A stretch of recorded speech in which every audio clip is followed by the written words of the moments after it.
Hello everyone. जैसे कि आप सब जानते हैं कि हम NISM 5A सीरीज़ का चैप्टर 1 स्टार्ट कर रहे हैं। ठीक है, इसमें हम क्विक रिवीजन पढ़ेंगे।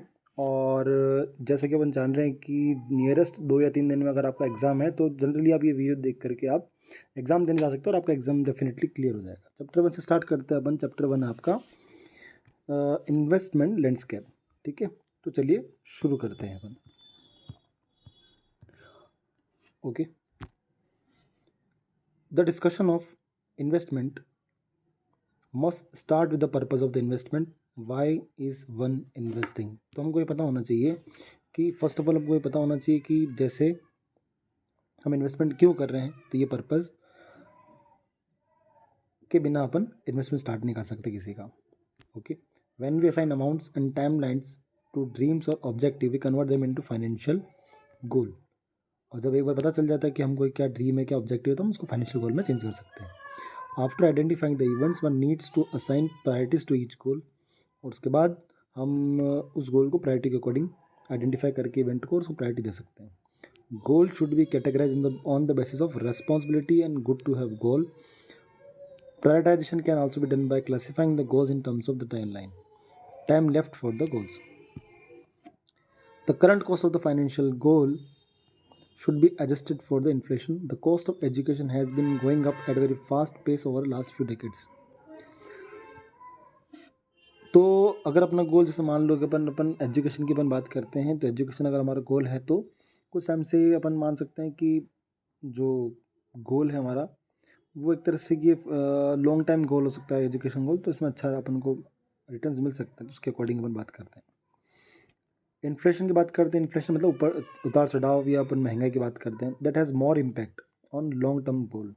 तो इन्फ्लेशन का तो लॉन्ग टर्म गोल पे इम्पैक्ट जरूर पड़ता है rather than a short term goal की अपेक्षा। आगे अपन बात करते हैं तो the main objective of saving is to have to save money. तो सेविंग का मेन ऑब्जेक्टिव क्या है कि पैसा सेव करना। While the main objective of the investment is to earn return. तो कई सारे लोगों का दो उद्देश्य रहते हैं, या तो पैसा सेव करना या पैसा इन्वेस्टमेंट करना। ठीक है, नेक्स्ट हम बात करें तो अपन सेविंग प्रेसिडिंग इन्वेस्टिंग। तो जो अपन ने सेव किया वो बाद में क्या हो जाता है, इन्वेस्ट हो जाता है। सेविंग की बाद में इन्वेस्टिंग हो जाती है। The 3 most important factors to evaluate investment are safety, liquidity and return. तो 3 फैक्टर्स को अपन मद्देनजर देखते हैं। तो पहला है सेफ्टी, दूसरा है लिक्विडिटी, तीसरा है और इसका रिटर्न क्या मिलेगा, क्या कितनी सेफ्टी है, उसकी लिक्विडिटी है या नहीं, और उसमें रिटर्न कितना है, ये अपन सब इसमें देखेंगे। ये पता भी होना चाहिए अपने को। नेक्स्ट अपन देखें तो इसी के अंदर in addition to this there are few more parameters such as convenience, ticket size, taxability of earning, tax deduction. Safety, what do mean by safety? हम क्या बोल सकते हैं सेफ्टी क्या होती है? Safety means safety of capital. जो हमने पैसा इन्वेस्ट किया है, ठीक है, तो उसकी सेफ्टी कितनी है उसकी अपन बात करते हैं। With the degree of the surety of income from the investment, और उसमें से क्या अपने को रिटर्न मिल सकता है। लिक्विडिटी का क्या मतलब होता है? How can one liquidate the investment and convert into cash.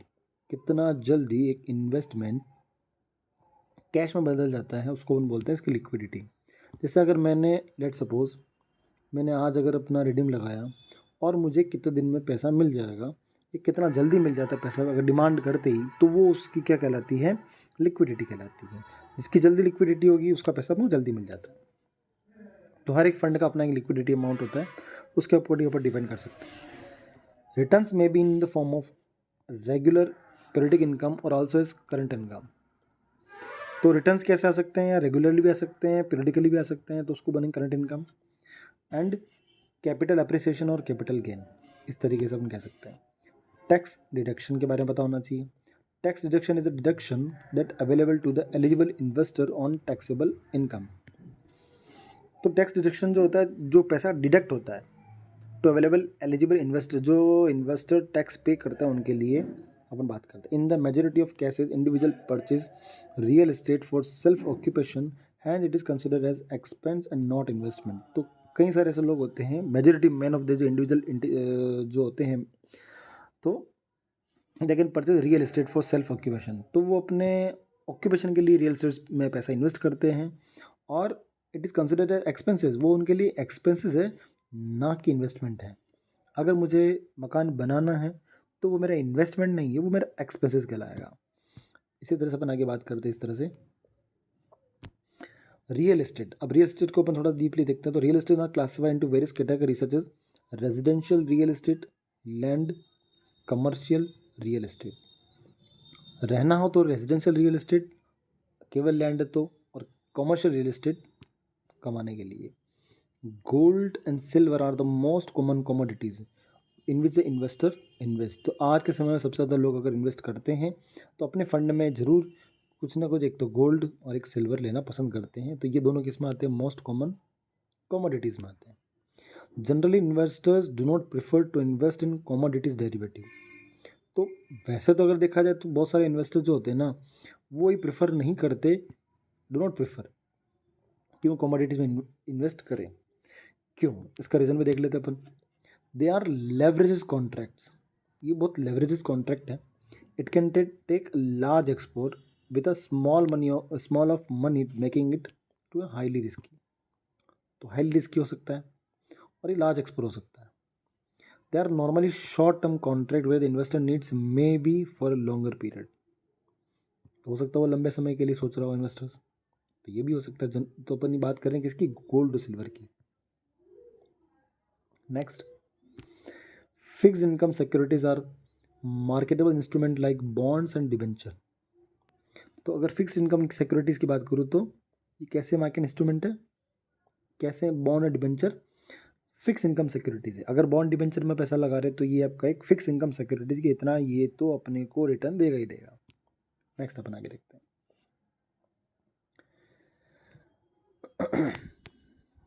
Next आगे देखते हैं अपन। Bonds can be classified into subcategory on the basis of issuer type, issued by the government, corporates, or on the basis of maturity date. Short-term bonus, idle for liquidity needs, medium-term bonds and long-term bonds, income generation. तो अगर अपन यहाँ बात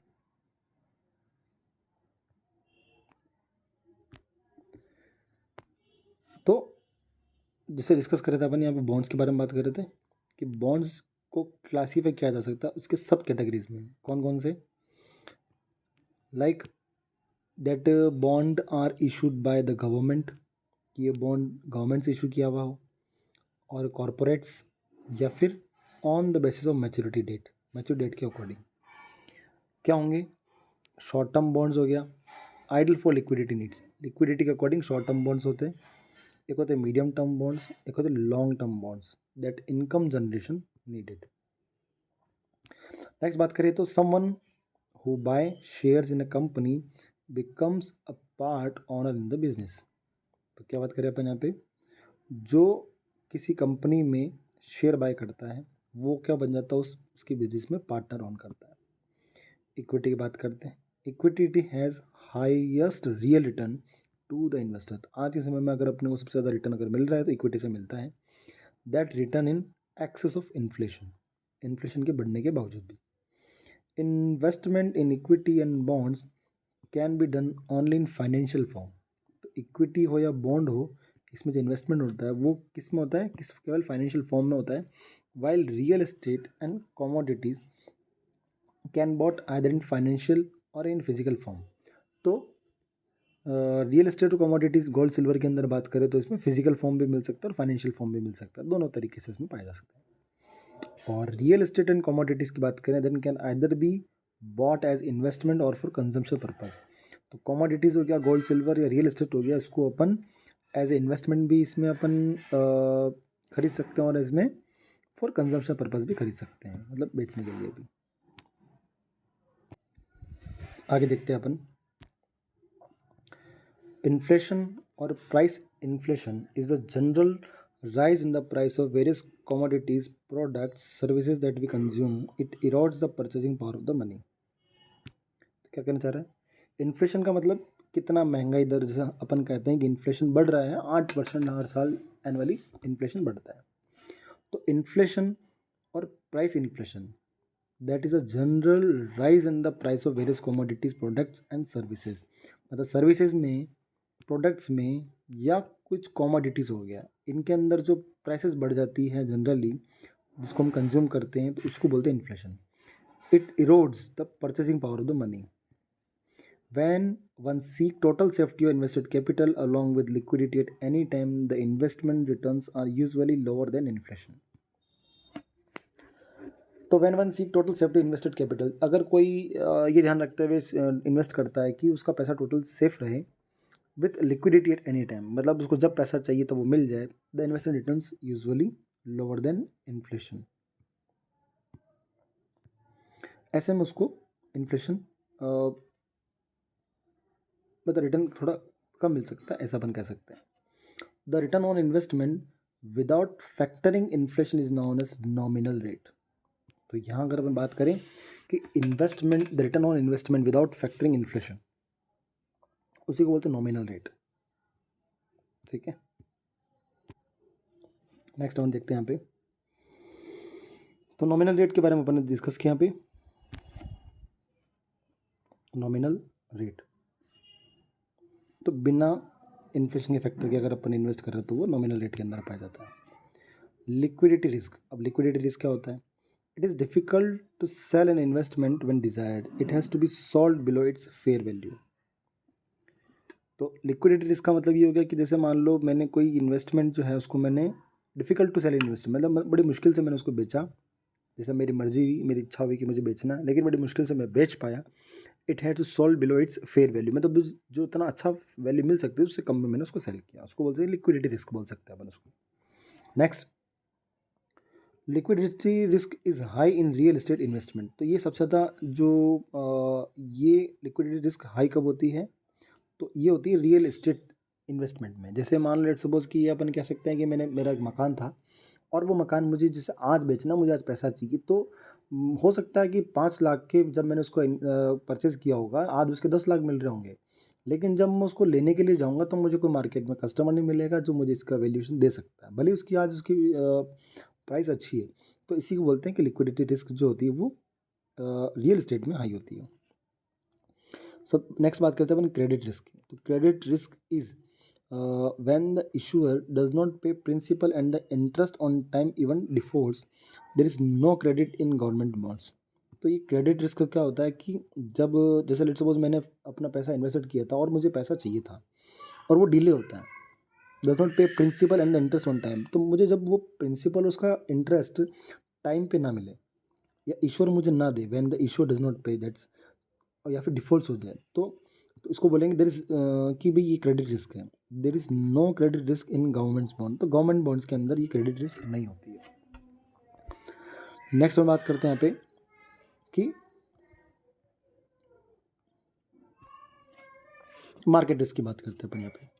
तो market risk is a type of risk. Market risk भी एक तरह का risk का टाइप है. ठीक, नेक्स्ट बोलेंगे that is associated with market. तो मार्केट रिस्क जो है वो किससे रिलेटेड होगा? मार्केट से रिलेटेड होगा. As whole rather than with individual stocks or business sector. It is a risk that the market overall will lose value rather than one or more stocks or sector.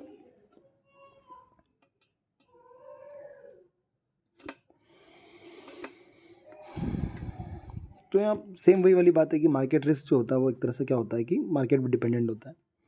जो business sector वगैरह जैसे कि जब demand होती है उसके according वो चीज़ अगर मिल जाती है या पॉसिबल हो ना मिले तो मार्केट रिस्क. अगर आपको चीज़ निकालनी है तो उसका वो पैसा लग रहा है तो वो लॉस भी हो सकता है. ठीक है, जब आप सेल करते हैं तो. नेक्स्ट अपन डिस्कस करते हैं यहाँ पे price risk. Price risk is the risk the value of security और इन्वेस्टमेंट विल डिक्रीज. तो जब हमारा इन्वेस्टमेंट जब धीरे धीरे डिक्रीज हो जाता है तो वहाँ प्राइस रिस्क की बात आ जाती है. या हमें सिक्योरिटी की वैल्यू की बात करते हैं. यदि सिक्योरिटी की वैल्यू भी डिक्रीज हो जाए, जितना पैसा लगाया अगर वो भी पैसा कम हो जाए तो ये प्राइस रिस्क हो जाएगा. Interest rate risk is the risk. ये भी एक तरह का रिस्क है, interest rate risk. Investment value will change as a result of change interest rate. तो investment value will be change as a result of change of interest rate. तो interest rate के change होने पर हमारी investment value भी change हो जाती है. तो इस तरह से हम बोलेंगे इंटरेस्ट रिस्क हो सकता है. बॉन्ड और debt instrument are more affected by interest rate risk than the stock. तो ये ज़्यादा फ़र्क किस पे पड़ता है इंटरेस्ट रेट का, बॉन्ड और डेट इंस्ट्रूमेंट्स जो होते हैं उन पर ज़्यादा फ़र्क पड़ता है कि आज इंटरेस्ट रेट जैसे बदल गई है तो वो सीधा सीधा प्रभाव इसके ऊपर पड़ता है। Relationship between interest rate and bond prices is inverse. तो दोनों जो है वो आपस में क्या एक दूसरे के अपोजिट है, interest rate and bond prices. Next, bonds with longer maturity would witness higher prices fluctuation in comparison to those with the shorter maturity। तो यहाँ पर बोलेंगे कि जो बॉन्ड्स जो लॉन्गर मैच्योरिटी वाले हैं, जो लंबे समय के लिए हमने ले रखे हैं, वही बात का गवाह हैं कि हायर प्राइस फ्लक्चुएशन होता है in comparison to short maturity. अगर आपने शॉर्ट मैच्योरिटीज़ वाले फंड ले रखे हैं as comparison to long maturity वाले फंड, सबसे ज़्यादा फ्लक्चुएशन आपको मिलेंगे। फ्लक्चुएशन मतलब उतार चढ़ाव, वो किस में नज़र आएंगे आपको, लॉन्ग मैच्योरिटी फंड्स में नज़र आएंगे। नेक्स्ट डिस्कस करते हैं अपन यहाँ पे strategies for management of the investment risk. तो कौन कौन सी अपने को एक प्लान बनाना चाहिए, स्ट्रेटजी बनाना चाहिए कि हम अपने इन्वेस्टमेंट रिस्क को मैनेज कर पाएँ। फर्स्ट अपन बोल सकते हैं यहाँ पे अवॉइड करना चाहिए, take a position to benefit from some event to development. एक पोजीशन लेकर रखना चाहिए इस तरह से बेनिफिट लेने के लिए। या हमारा जो बोले फंड कैसा होना चाहिए, डाइवर्सिफाई होना चाहिए। Availability heuristic describe our tendency to use information that comes to mind quickly and easily while making decision about the future. तो जनरली अपने इन्फॉर्मेशन के अकॉर्डिंग हमारे माइंड में जो चीज़ आती है उसके अकॉर्डिंग हमें फ्यूचर डिसीजन लेना चाहिए। कन्फर्मेशन बायस, यहाँ से एक बायस से भी क्वेश्चन बनता है। कन्फर्मेशन बायस क्या होता है, टेंडेंसी ऑफ पीपल की एक टेंडेंसी है to favour information that confirms their existing belief और हाइपोथेसिस। क्या कहेंगे अपन कि एक लोगों की धारणा के अकॉर्डिंग अगर मैंने अपना फेवर बना रखा है, ठीक है, और वो कंफर्म कर देता है, एग्जिस्टिंग बिलीफ बना देता है, हाइपोथेसिस, तो वो कंफर्मेशन बायस। किसके अकॉर्डिंग, तो आप सीधा सीधा अगर क्वेश्चन ऐसे पूछ ले कि ऐसा कौन सा बायस है, ठीक है, जो पीपल टू फेवर इन्फॉर्मेशन, तो उसको बोल सकते हैं कंफर्मेशन बायस। ठीक है, नेक्स्ट हम बात करें यहाँ पे, अगर क्वेश्चन पूछ ले जैसे preference of individuals to remain confined to what is familiar to them, वो प्रेफरेंस बनाए to the individual to remain confined, ठीक है, व्हाट इज़ फेमिलियर टू, मतलब वो जिसको जो जैसे वो जानता है उसके अकॉर्डिंग अगर वो कर रहा है, दैट इज़ द फेमिलियर बायस। ठीक है, और अगर लोगों के अगर अकॉर्डिंग बात करें तो जैसे लोग चाह रहे वैसा कर रहा है, that is confirmation bias. Next हम बात करते हैं herd mentality. What is the herd mentality, herd mentality होता है that is refers to the investors tendency to follow and copy. मतलब मैंने एक धारणा बना ली कि जो लोग कर रहे हैं उसको मैंने फॉलो किया, उसको कॉपी करने लग गया। And what other investment are doing, मैंने अगर सुन लिया जैसे भेड़ चाल जो होती है, अगर मान लो लेट सपोज एक फंड के ऊपर सब लोग अगर इन्वेस्टमेंट कर रहे हो और मैं भी इन्वेस्टमेंट कर रहा हूँ, that is the herd mentality bias. अब नेक्स्ट बात करते हैं loss aversion. Loss aversion is a tendency in behavioral finance where investors are so fearful of losses that focus on trying to avoid the loss more than on making gains. The more one experience losses, the more likely they are become to prone to loss aversion. Over confidence bias क्या हो सकता है, to hold a false and misleading assessment of our skill, intellect or talent. In short, it's egoistic belief that we are better than we actually are. और confidence बायस क्या होगा, एक tendency हो गई कि जहाँ पर अपन क्या करें, to hold a false and misleading assessment of our skill. तो हमारे जो स्किल्स है उसके अकॉर्डिंग हम क्या कर रहे हैं कि एक तो फॉल्स मतलब गलत तरीके से और मिसलीडिंग असेसमेंट हो रहे हैं, ठीक, और इंटेलेक्चुअल और टैलेंट, शॉर्ट में समझे तो it is egoistic belief that we are better than we actually are. हमने मान लिया हम जो कर रहे हैं बेस्ट कर रहे हैं, मतलब कॉन्फिडेंस होना और एक ओवर कॉन्फिडेंस होना, उस कारण से क्या होता है अगर हम गलत भी हैं तो गलत डायरेक्शन में जाते हैं। रेसेंसी बायस क्या होता है, it's cognitive bias that favour recents even और हिस्टोरिक इवेंट्स। तो मतलब मैं रिसेंट इवेंट्स को फेवर करता हूँ, इसलिए इसको रिसेंट इवेंट से रिसेंसी, देखो ये दोनों आपस में कैसे कनेक्टेड है, ठीक है, समझे ना आप। रिसेंट इवेंट और रिसेंसी इवेंट, तो ये आपस में कनेक्टेड हो सकते हैं। इस तरह से अपन क्वेश्चन के अंदर एमसीक्यू के अंदर से जज कर सकते हैं। इसमें भी अगर बात करें इगोस्टिक बिलीफ और ओवर कॉन्फिडेंट, ये दोनों आपस में क्या हो सकते हैं, इस तरह से कनेक्टेड हो सकते हैं। ठीक है, हर्ड का मतलब होता है भेड़ चाल, तो उसको भी अपन यहाँ से कनेक्ट कर सकते हैं कि जो लोग कॉपी कर रहे हैं, इस तरह से फॉलो कॉपी कर रहे हैं इन्वेस्टर्स, तो इससे अपन इसको कनेक्ट कर सकते हैं। यहाँ पर भी अपन फेमिलियरिटी बायस को कैसे कनेक्ट कर सकते हैं, तो अपन यहाँ पे it is familiar to them, तो फेमिलियर से फेमिलियर अपन समझ जाएंगे, familiar we can connect it. Okay, फिर नेक्स्ट अपन बात करते हैं यहाँ पे risk profiling is the process to identify. तो अगर आपको आइडेंटिफाई करना है क्या रिस्क प्रोफाइलिंग क्या है, तो how we can identify, they need to take risk. तो पहले तो अगर रिस्क अगर जानना है तो रिस्क लेना पड़ेगा। नीड मतलब आवश्यकता, कि हमें क्या नीड है। ठीक है, नीड क्या है, एबिलिटी टू टेक रिस्क, हमें रिस्क लेना आना चाहिए, हमें रिस्क लेने की ज़रूरत है। And willingness to take risk, और मैं स्वेच्छा से रिस्क ले रहा हूँ, तो इसी को अपन बोल सकते हैं कि रिस्क प्रोफाइलिंग। ठीक है, तो नेक्स्ट अपन बात करें यहाँ से एसेट एलोकेशन। एसेट एलोकेशन ये इंपॉर्टेंट है, how we can assets allocate, assets को कैसे एलोकेट कर पाएंगे उसको अपन डिस्कस करते हैं। तो एसेट एलोकेशन क्या होता है, एक तरह से एक प्रोसेस है।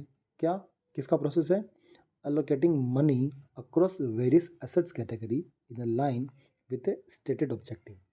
तो मैं अपना जो ऑब्जेक्टिव है उस ऑब्जेक्ट के अकॉर्डिंग मेरे जो एसेट्स हैं, है ना, उसके जो एसेट्स मैंने कैटेगराइज किए लाइन में, उसमें मेरे मनी को मैं क्या कर रहा हूँ, अलोकेट कर रहा हूँ, दैट इज एसेट एलोकेशन।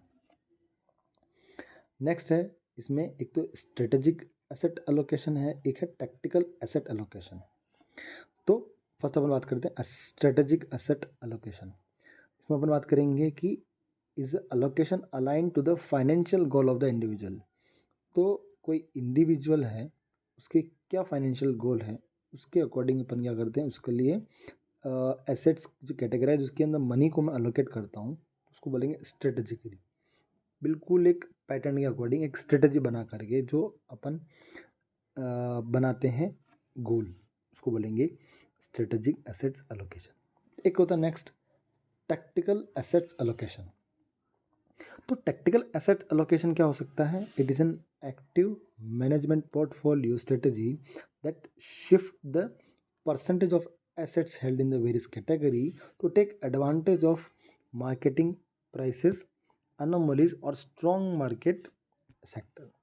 तो यहाँ से क्या कहेंगे अपन, टैक्टिकल एसेट्स एलोकेशन क्या होगा, एक जो एक्टिव मैनेजमेंट पोर्टफोलियो होता है that study the shift the percentage of assets held in various category to take advantage of marketing price. मतलब कि जो मार्केट में अभी प्राइस जो चल रही है, ठीक है, स्ट्रॉन्ग मार्केट है या किस तरह का एनोमलीज मार्केट है, उसका एडवांटेज लेते हुए मैं एक जो है अपना एसेट एलोकेट करता हूँ, तो उसको बोलेंगे tactical assets allocation.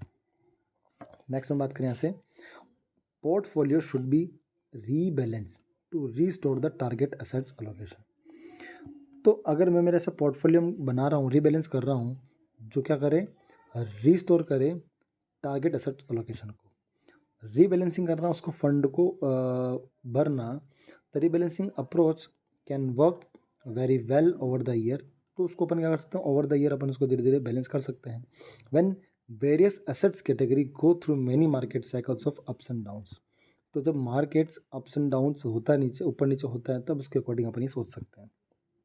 If one do not have the ability, अगर कोई ऐसा व्यक्ति है जो ऐसी एबिलिटी नहीं है या and willing to take risk, और वो चाहता है कि वो रिस्क ले सकता है, that one can afford to outsource, it is better to invest the fund through the mutual funds. और वो म्यूचुअल फंड्स के थ्रू इन्वेस्टमेंट कर सकता है। तो ये अपना जो है पहला चैप्टर फिनिश हुआ। अब अपन समझते हैं चैप्टर नंबर 2। तो हमारा चैप्टर नंबर 2 क्या रहेगा, देख लेते हैं एक बार। हमारा चैप्टर नंबर 2 का नाम है concept and role of mutual fund. Mutual funds के क्या रोल है और उसका क्या कंसेप्ट है, उसको अपन यहाँ पे डिस्कस करेंगे। तो चलिए अपन शुरू करते हैं चैप्टर नंबर 2। नेक्स्ट देखिए, the owner is in the hands of investor, investor मतलब unit holder, who have pool in their fund, so honor is joint and mutual। तो यहाँ से अपन क्या बोलेंगे, जो ऑनरशिप है वो किसके हाथ में है, वो इन्वेस्टर्स के हाथ में है। who have pool in their funds, so ownership is joint and mutual। तो इसलिए कह सकते हैं कि ये जो ऑनरशिप होती है वो जॉइंट भी होती है, म्यूचुअल भी होती है। अगर अपन बात करें इंडिया के अंदर, mutual funds are constitutes as trust. ये क्वेश्चन आपके एमसीक्यूज में आ सकता है और वेरी इंपॉर्टेंट है। हम उसको ऐसे कह सकते हैं कि जो म्यूचुअल फंड्स है वो किस तरीके से रिप्रेजेंट करता है, दैट कैन बी रिप्रेजेंट या कंस्टिट्यूट एज ए ट्रस्ट बोल सकते हैं अपन। Mutual funds are not allowed to invest in art and commodity except gold in India. तो अभी तक इंडिया के अंदर हम आर्ट के अंदर इन्वेस्ट नहीं करते हैं, या अलाउ नहीं किया जाता, कॉमोडिटीज़ में भी नहीं किया जाता एक्सेप्ट गोल्ड। कॉमोडिटीज़ के अंदर अपन बात करें तो केवल गोल्ड के ही अंदर अपन इन्वेस्टमेंट कर सकते हैं। Mutual fund is a vehicle to mobilise money from investor to invest in different markets and securities in line with the investment objective. तो यहाँ से अपन कहें तो क्या है म्यूचुअल फंड? म्यूचुअल फंड एक तरह का व्हीकल है। ऐसा क्वेश्चन आ सकता है कि what is a mutual fund? It is a vehicle. क्या काम करता है? मोबिलाइज मनी करता है। कहाँ से? इन्वेस्टर से। और कहाँ ले जाता है? तो it can invest in different markets. अलग अलग मार्केट्स के अंदर ये इन्वेस्टमेंट करता है, अलग अलग सिक्योरिटीज़ में इन्वेस्टमेंट करता है, ठीक। और किस आधार पर करता है? तो इन line with the investment objective. तो जो भी इन्वेस्टमेंट ऑब्जेक्टिव है उसके अकॉर्डिंग ये पैसा इन्वेस्टमेंट किया जाता है। First, primary role. Primary role मतलब मेजर रोल या स्टार्टिंग रोल क्या रहता है म्यूचुअल फंड्स का? To assist investor in earning an income और बिल्डिंग देयर वेल्थ। तो वो चाहता है कि वो अपना पैसा, अपना जो वेल्थ है वो बनाए, बिल्डिंग द वेल्थ, और दूसरा पैसा अर्न करे, income, earning an income by participating in opportunities available in various securities and market. कैसे? By participating in opportunities available in various securities and market. तो मार्केट्स और सिक्योरिटीज़ के अंदर जो अपॉर्चुनिटी, जो मौके अवेलेबल है उसके अंदर पार्टिसिपेट करके। तो नेक्स्ट हम बात करते हैं यहाँ पे सबसे पहले द मनी, जो पैसा that is raised from investor, जो हम इन्वेस्टर से रेज्ड करते हैं, ultimately benefits governments, companies and other entities directly और indirectly to raise money for investing in various projects और पेइंग फॉर इन्वेस्टमेंट एक्सपेंसेस। तो मनी जो मैंने इन्वेस्टर से रेज किया है, अल्टीमेटली बेनिफिट्स किसको बेनिफिट करती है? Companies, governments and other entities, चाहे तो वो डायरेक्टली हो या चाहे इनडायरेक्टली हो, ठीक। To raise money for investing, तो जो मैंने पैसा रेज किया है इन्वेस्टिंग करने के लिए वेरियस प्रोजेक्ट्स में और पेइंग फॉर वेरियस एक्सपेंसेस के लिए, ठीक है। एवरी म्यूचुअल फंड स्कीम, जो भी म्यूचुअल फंड स्कीम अलग अलग, चाहे इक्विटी वाली हो चाहे डेट वाली हो, that has a pre announce और प्री डिफाइंड इन्वेस्टमेंट ऑब्जेक्टिव। तो हर एक फंड स्कीम जो लॉन्च होती है उस हर एक का पहले से प्री अनाउंस क्या होता है? एक ऑब्जेक्टिव होता है, ठीक है। हम क्या बात करें यहाँ पे? ऑब्जेक्ट की बात करेंगे। एक ऑब्जेक्टिव होता है, एक उद्देश्य होता है, प्री डिफाइंड इन्वेस्टमेंट ऑब्जेक्टिव या pre announce objective. The investment that an investor make in a scheme is translated into a certain number of units in the scheme. Investor in a scheme is issue units of the scheme. तो जो investment हुआ है, जो investor ने बनाया इन एक scheme के अंदर, उसको किस में बदला जाता है? जो पैसा दिया उसने, तो पैसे को हम क्या करते हैं? उसके बदले में उसको देते हैं नंबर ऑफ यूनिट्स उस स्कीम के अंदर। An investor in A scheme, जो इन्वेस्टर होगा उस स्कीम के अंदर, is issued unit of scheme, तो उसको स्कीम यूनिट हो जाती है, यूनिट्स मिल जाती है। Number of units issued by scheme multiply by its face value is the capital of the scheme unit. तो यहाँ से एक इम्पॉर्टेंट क्वेश्चन बन सकता है, एक बार ध्यान से देखिएगा उसको। तो जो नंबर ऑफ यूनिट्स इशू किया गया किसी स्कीम से, उसको मल्टीप्लाई करना है बाय इट्स फेस वैल्यू। जैसे एक कोई भी एनएफओ लॉन्च होता है तो फर्स्ट टाइम उसकी प्राइस जो रहती है यूनिट्स की वो रहती है 10 रुपये। दैट इज, और उसको अगर जब मैं फेस वैल्यू को मैं जो यूनिट्स उससे मल्टीप्लाई करूँगा, that is the capital of the scheme, तो वो उसका कैपिटल हो जाएगा। Unit holder earns through interest income और डिविडेंड इनकम और थ्रू कैपिटल गेन। एक यूनिट होल्डर अपन बोल सकते हैं इन्वेस्टर को, वो कैसे अर्न करता है, that earns through interest income. अब जो हमने पैसा इन्वेस्ट किया, जो मुझे यूनिट्स मिली है, उसके अकॉर्डिंग जो इंटरेस्ट इनकम होगा उसके थ्रू।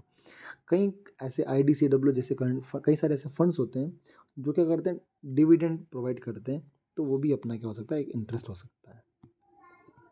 नेक्स्ट वन बात करते हैं यहाँ पे, प्रोसेस, एक ऐसी प्रक्रिया of valuing each security in the investment portfolio of the scheme that its current market value is called M mark to market. तो मार्क टू मार्केट अपन ऐसे कह सकते हैं, अगर आपकी मैथमेटिक्स है, अगर आपने 10th स्टैंडर्ड तक मैथ्स पढ़ी तो आपने सुना होगा मार्क टू मार्केट कि अपन कहते हैं अंकित मूल्य, इसको कहते हैं अपन, कि मार्केट प्राइस इसको बोल सकते हैं। तो यही मार्क टू मार्केट होता है अपना, ऐसा प्रोसेस, ऐसी प्रक्रिया जिसमें each security in the investment portfolio, तो पोर्टफोलियो के अंदर जो हर एक जो सिक्योरिटी होता है स्कीम्स के अंदर, that its current market value, तो उसकी करंट मार्केट वैल्यू होती है, उसी को अपन बोलेंगे मार्क टू मार्केट, कि अभी इसकी मार्केट की प्राइस ये चल रही है, that is mark to market.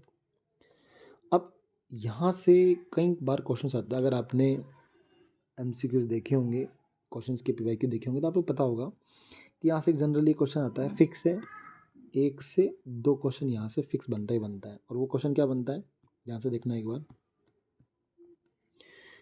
Question ऐसे बनता है कि विच of the following is not an advantage of the mutual funds, ऐसा आ सकता है क्वेश्चन, या क्वेश्चन ऐसा आ सकता है कि विच of the following is an advantage of the mutual funds.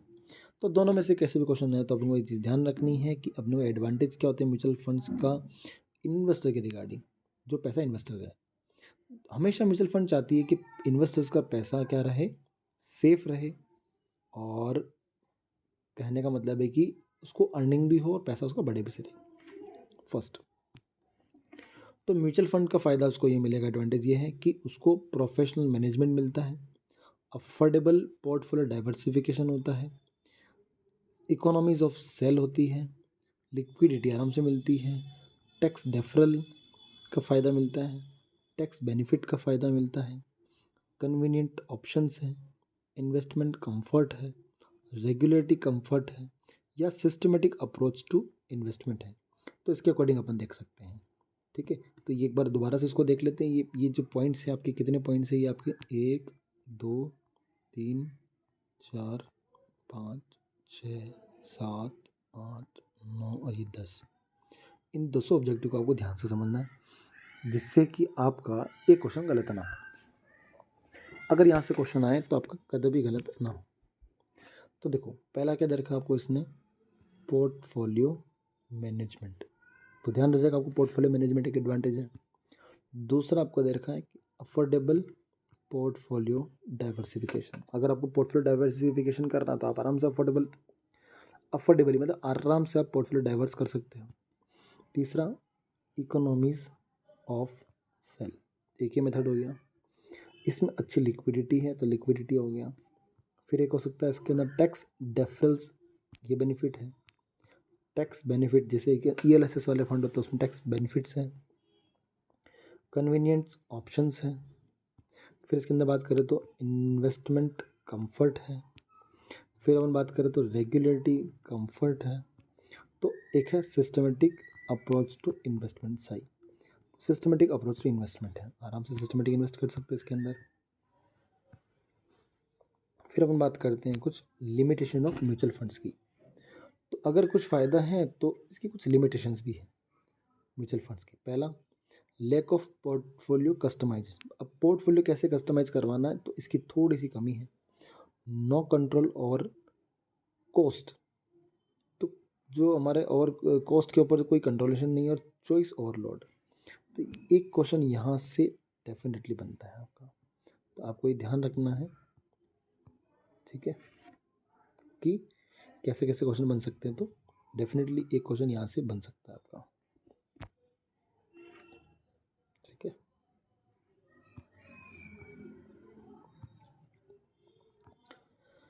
Question बन सकता है लिमिटेशन ऑफ म्यूचुअल फंड से। क्या बन सकता है? Which of the following is or not a limitation of mutual funds? तो lack of portfolio, no control और कॉस्ट, और चॉइस और लॉट। नेक्स्ट में बात करते हैं यहाँ पे SIP, systematic invested plan. SIP is an approach, एक तरीका है जहाँ पर इन्वेस्टर इन्वेस्ट करता है constant amount at regular interval. मतलब एक तो डेली SIP होती है, मंथली SIP होती है, जिसके अंदर अपन क्या करते हैं कि रेगुलरली कुछ पैसा जो होता है उसको अपन इन्वेस्ट करते रहते हैं। अब बेनिफिट ऑफ सच ऑपरेशन, यहाँ पे इसका बेनिफिट क्या है? Benefit of such an approach, इस तरह के जो SIP जो है, इसका फ़ायदा क्या है? It gives rupee cost averaging. ये क्या देती है हमें? रुपी कॉस्ट एवरेजिंग देती है कि हम एक एवरेज लगा लेते हैं, चलो इतना पैसा हम RD की तरह जो पैसा इन्वेस्ट करते हैं ऐसा पैसा इन्वेस्ट कर सकते हैं।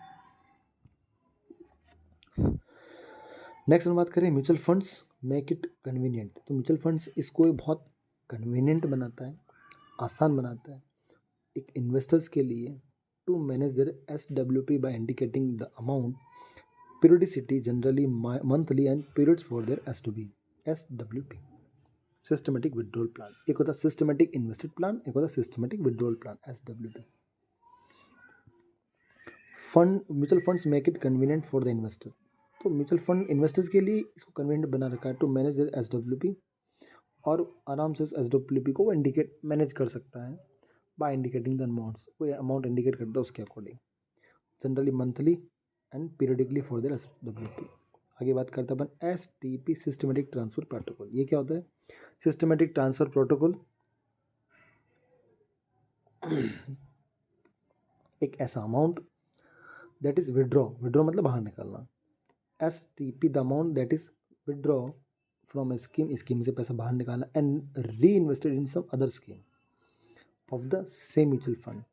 जैसे अपन निपॉन इंडिया एग्जाम्पल ले लेते हैं, तो निपॉन इंडिया के मल्टी कैप में मेरे पास कोई कुछ यूनिट्स पड़े हुए हैं, मैं चाहता हूँ कि मैं इसको निपॉन इंडिया के लार्ज कैप में डालना चाहूँ या किसी मिड कैप में या स्मॉल कैप में डालना चाहूँ, तो उसको मैं सिस्टमेटिक ट्रांसफ़र प्रोटोकॉल, मतलब पैसा इधर से रिडीम किए बिना एक उसमें से पैसा निकाल के मैं दूसरे में इसको इन्वेस्ट कर सकता हूँ। ठीक, तो उसको अपन आगे समझते हैं एक बार ऐसे।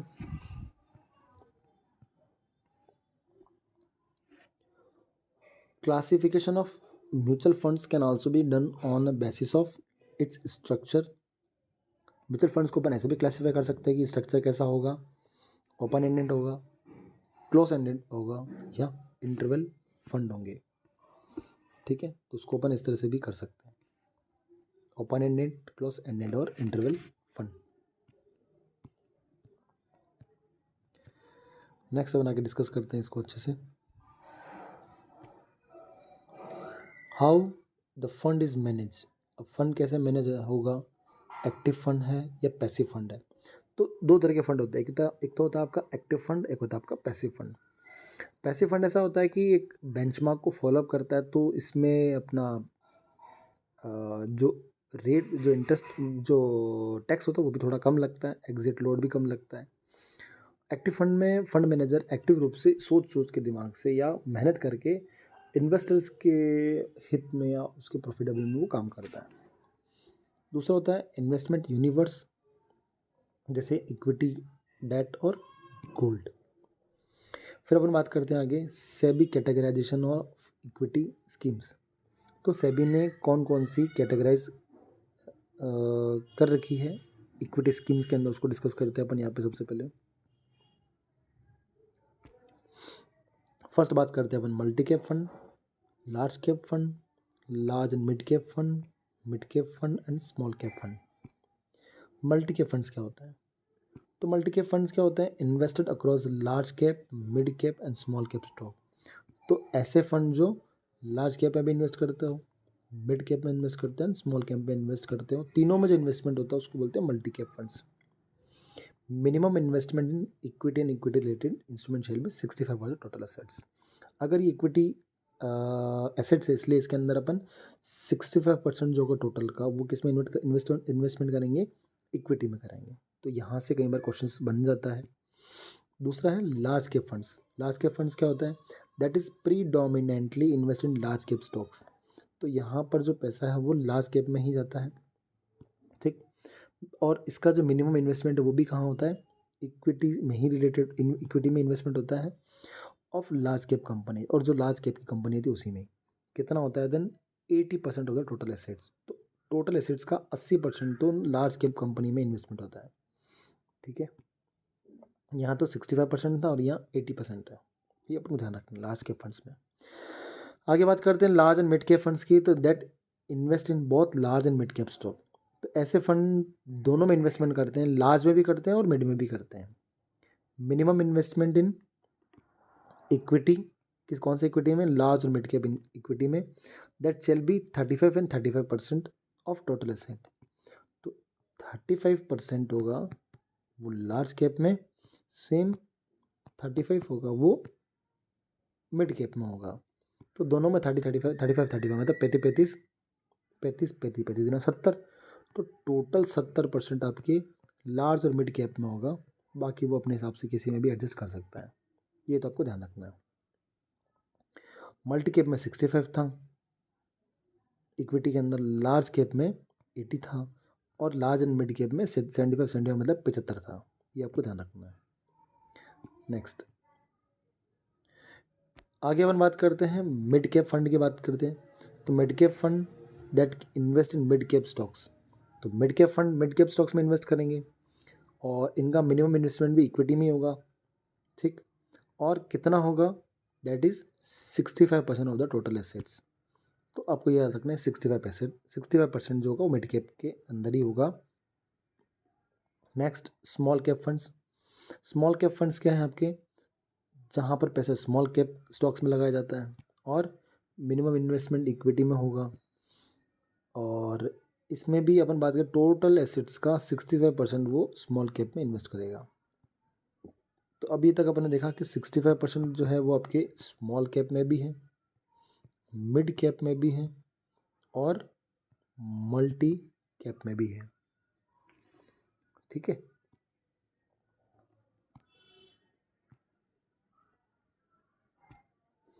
फिर हम बात करते हैं यहाँ पे डिविडेंड यील्ड फंड। ऐसे फंड जो डिविडेंड देते हैं उसको बोलेंगे dividend yield fund. And open ended equity schemes that is predominantly investing in dividend yield stocks. The minimum investment in equity shall be 65% of the total assets. तो यहाँ भी total assets का 65% जो है वो क्या है? इन्वेस्टमेंट किस में होता है? इक्विटी में होगा, डिविडेंड यील्ड फंड्स में होगा। एक आपका फंड होता है, बहुत अच्छा फंड होता है, ये वैल्यू फंड और कॉन्ट्रा फंड। कॉन्ट्रा का मतलब ही होता है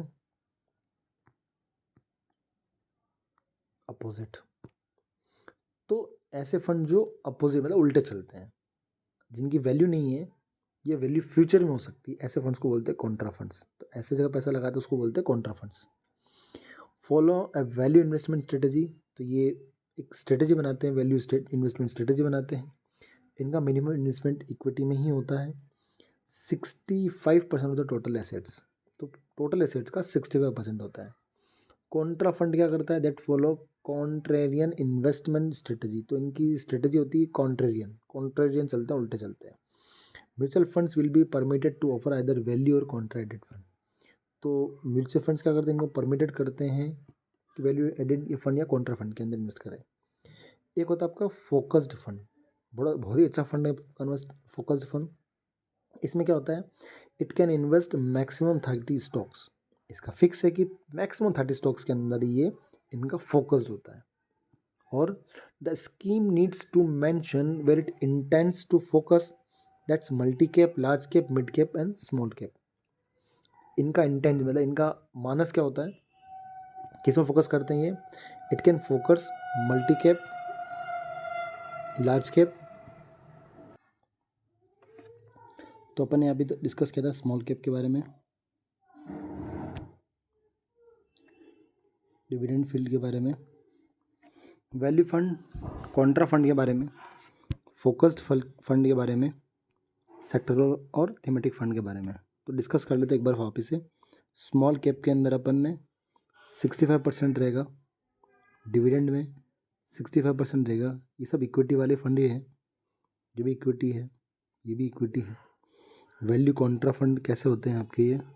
ये कॉन्ट्रेरी इन्वेस्टमेंट होते हैं, स्ट्रेटेजी के अकॉर्डिंग होते हैं, ठीक है।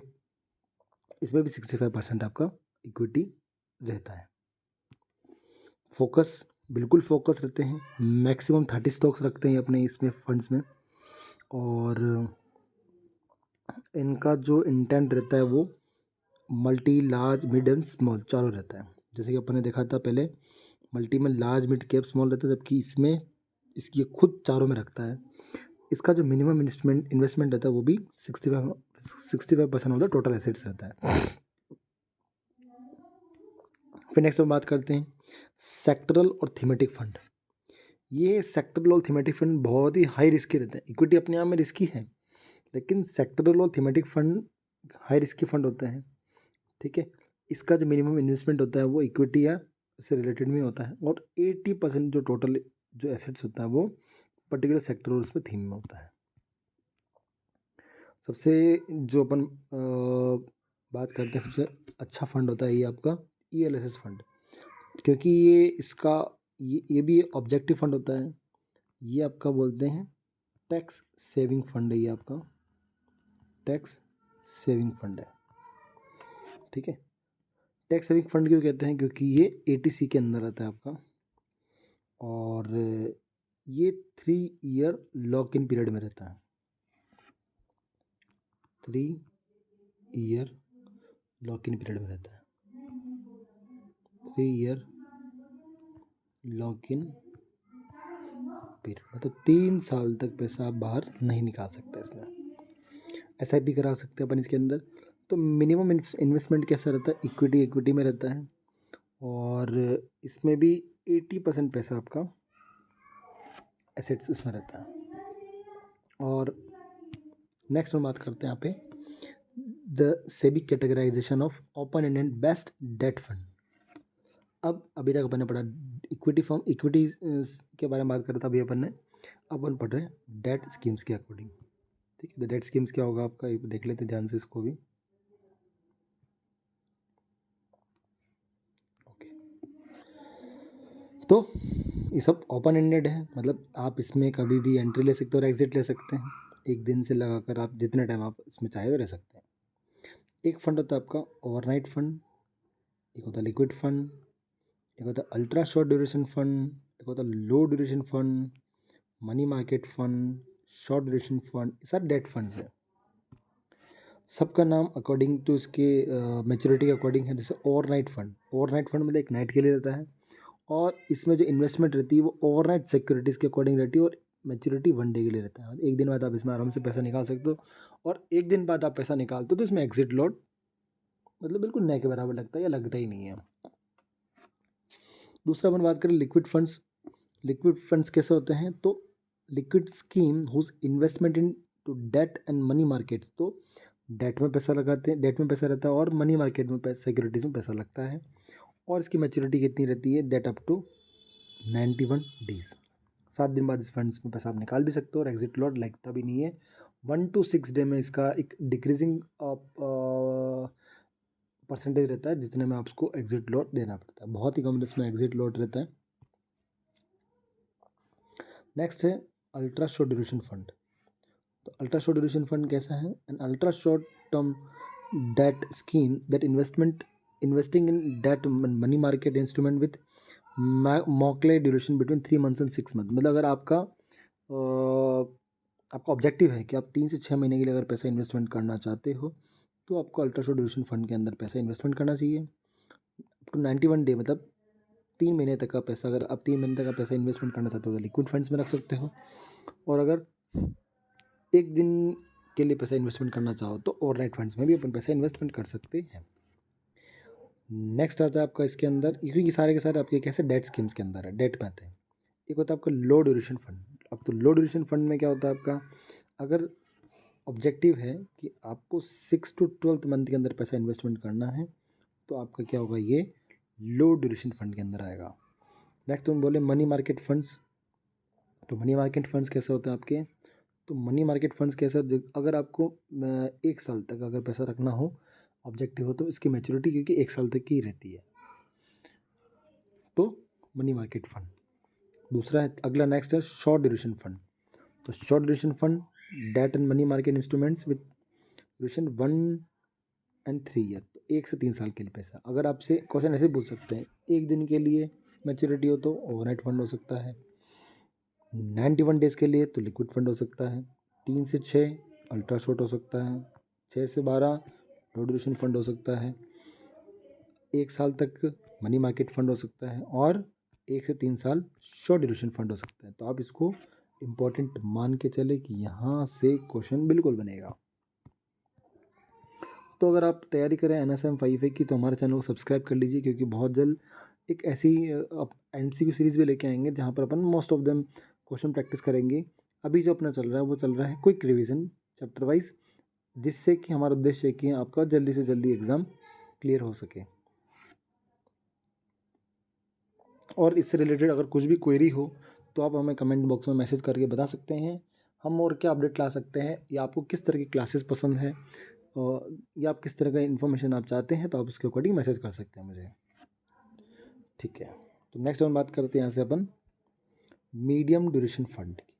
तो medium duration fund that can invest in debt and money market, और इसका ड्यूरेशन रहेगा आपका 3 and 4 ईयर, 3 से 4 साल का है अगर आपका, तो अपन इस पर मीडियम ड्यूरेशन फंड में इन्वेस्टमेंट कर सकते हैं। Medium to long duration fund की अगर अपन बात करें तो invest in debt and money market, और ड्यूरेशन रहेगा 4 to 7 year, between 4 and 7 year आप तब इसमें इन्वेस्टमेंट कर सकते हो। अब लॉन्ग ड्यूरेशन फंड की बात करें तो greater than 7 years. Dynamic bond की बात करें तो open India dynamic debt fund that invest in across duration.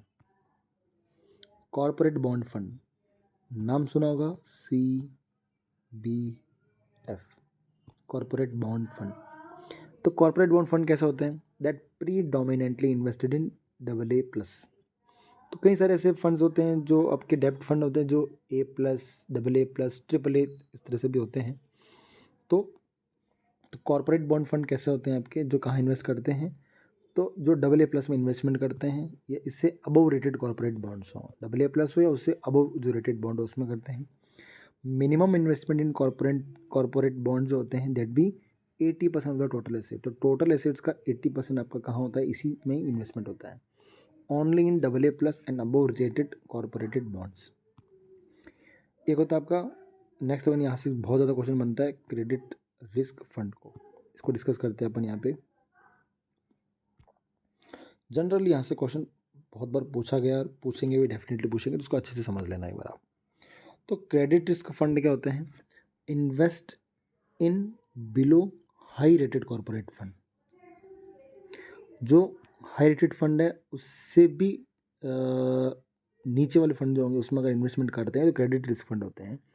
इनका इन्वेस्टमेंट इसमें कितना होता है, 65% होता है, ऐसा हम बोल सकते हैं।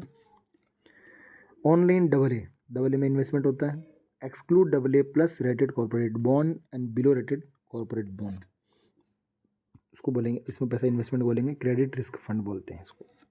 एक आता है आपका बैंकिंग एंड PSU फंड।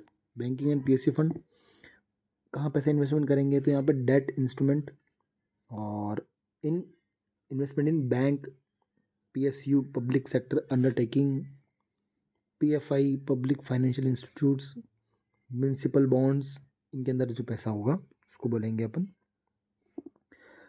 इसमें भी क्या होगा, आपका इन्वेस्टमेंट कहाँ होगा, 80% ऑफ द टोटल एसेट्स।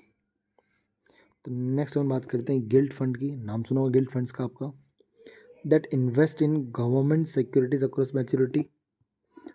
इसका मिनिमम इन्वेस्टमेंट कहाँ होगा आपका, G-Secs मतलब गोल्डन, G-Secs मतलब गवर्नमेंट सेक्टर्स में, एंड 80% जो होगा आपका अक्रॉस मैच्योरिटी। तो यहाँ ध्यान से देखेंगे, 65 credit risk, 80% bank and PSU, 80% gilt fund. अगला अपना है gilt fund with 10 year constant duration and open Indian debt schemes investing in government securities having a constant maturity of 10 years. Minimum investment in G-Secs 80%, total asset success in equals to 10 years. Next आपका इसमें देखते हैं अपन floater fund. तो floater fund क्या होगा आपका? Predominantly invest in floating rate instrument, मतलब कहाँ पैसा इन्वेस्टमेंट करते हैं अपन? तो फ्लोटिंग रेट इंस्ट्रूमेंट्स में, including fix rate instrument convert to floating rate exposure using swaps derivative. Minimum investment in floating rate instrument, इसका अधिकतर पैसा जो कहाँ होगा इन्वेस्टमेंट होगा? फ्लोटिंग रेट में इंस्ट्रूमेंट में इन्वेस्टमेंट होगा। एंड 65% पैसा इसमें इन्वेस्टेड रहेगा आपका। फिर अपने पास आता है next, SEBI categorisation of open ended. किस तरह के फंड है ये आपके? Hybrid funds. अभी तक डिस्कस किया अपन ने, एक तो डिस्कस किया इक्विटी, एक अपन ने डिस्कस किया अभी तक डेट। अब हम बात करते हैं हाइब्रिड फंड्स, ठीक है। ये भी इंपॉर्टेंट आपका फंड्स है, debt and then hybrid. Conservative hybrid funds कैसे होते हैं? कंजर्वेटिव हाइब्रिड फंड्स कैसे होंगे आपके? बहुत कंजर्व है। कंजर्व का मतलब सिकुड़ के चलेंगे, जिनका उद्देश्य ये रहता है कि कुल मिला के अपना जो इन्वेस्टर्स का जो पैसा है वो बहुत लेस रिस्की हो जाए, तो लेस रिस्की वाले फंड कंजर्वेटिव हाइब्रिड फंड्स में आते हैं अपने। Hybrid that is a mixture of equity and debt. तो predominantly invest in debt securities, investment in debt instrument, और कितना क्या रहेगा इसमें? 75 और 90 के बीच में रहेगा, बिटवीन 75 और 90 of total assets. While investment in equity and तो 10 से 25 के बीच में। हाइब्रिड फंड कैसे होते हैं? तो मैंने आपको बताया था, ये आपके डेट में भी आपके करेंगे इन्वेस्ट और इक्विटी में भी करेंगे। लेकिन अगर मैं बात करूँ इक्विटी की, तो इसमें रेशो क्या रहेगा इक्विटी का? मैक्सिमम 25। कितना रहेगा इक्विटी के अंदर? रहेगा मैक्सिमम 25%। बाकी जो रहेगा वो किस में रहेगा आपका? डेट में रहेगा। अब डेट में देख लो, 25 से तो इधर कितना होगा? 75। यहाँ रहेगा 75 से 90 तक इन्वेस्टमेंट हो सकता है। अगर 25 से कम हो रहा है, 25 से 10 होगा, तो इसमें कितना आ जाएगा? 90। तो ये इसका रेशियो रहता है। तो दूसरा वन बात करेंगे यहाँ पे बैलेंस हाइब्रिड फंड की। Investment in equity and equity related instrument shall be between 40% and 60% by investing in debt in 40-60। Balance बिल्कुल, अगर 40% डेट 60% इक्विटी, अगर 60% डेट तो 40% इक्विटी, ये है बैलेंस।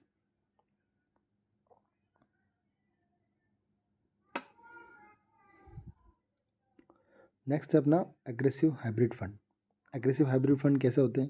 ये भी आपका हाइब्रिड फंड है, लेकिन इसमें आपका इन्वेस्टमेंट होगा इक्विटी और इक्विटी रिलेटेड में होगा, और investment in equity and equity related instrument shall भी बिटवीन कितना रहेगा? 65 एंड 80%, और investment debt instrument will be 20 and 35%।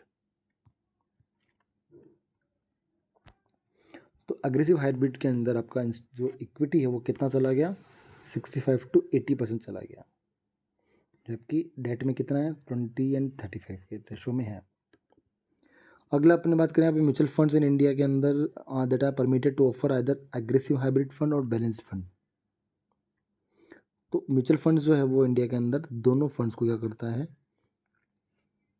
Offer करता है कि आप दोनों में से किसी में एक में जा सकते हो। एक होता है आपका डायनेमिक एसेट एलोकेशन और बैलेंस एडवांटेज, एक होता है मल्टी एसेट एलोकेशन, एक होता है इक्विटी सेविंग फंड। ये आपके डिफरेंट फंड से कैसे अलग हो सकते हैं, इसको आपको समझना ध्यान से एक बार। ये फंड्स कैसे अलग अलग हो सकते हैं, कैसे काम किए हैं।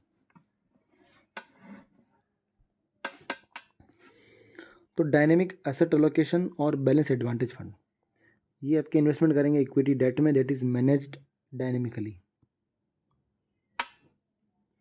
नेक्स्ट है multi asset allocation, investment in at least 3 asset classes. तो ये आपके 3 एसेट क्लासेस में इन्वेस्टमेंट करेगा multi asset allocation debt fund आपका, और मिनिमम एलोकेशन जो क्या कितना रहेगा? At least 10% in all 3 assets. तो 3 एसेट्स क्लास होंगी और तीनों में 10% एटलीस्ट मिनिमम तो रहेगा ही रहेगा। Foreign securities are not rated as separate asset class in the kind of scheme. अगला है इक्विटी सेविंग्स फंड्स, ये आपका इक्विटी रहेगा, आर्बिट्राज और डेट तीनों रहेंगे। तीनों का कॉम्बिनेशन रहेगा। और investment in equity and equity related will be 65% including arbitrage, और डेट में रहेगा टोटल ऑफ 10%।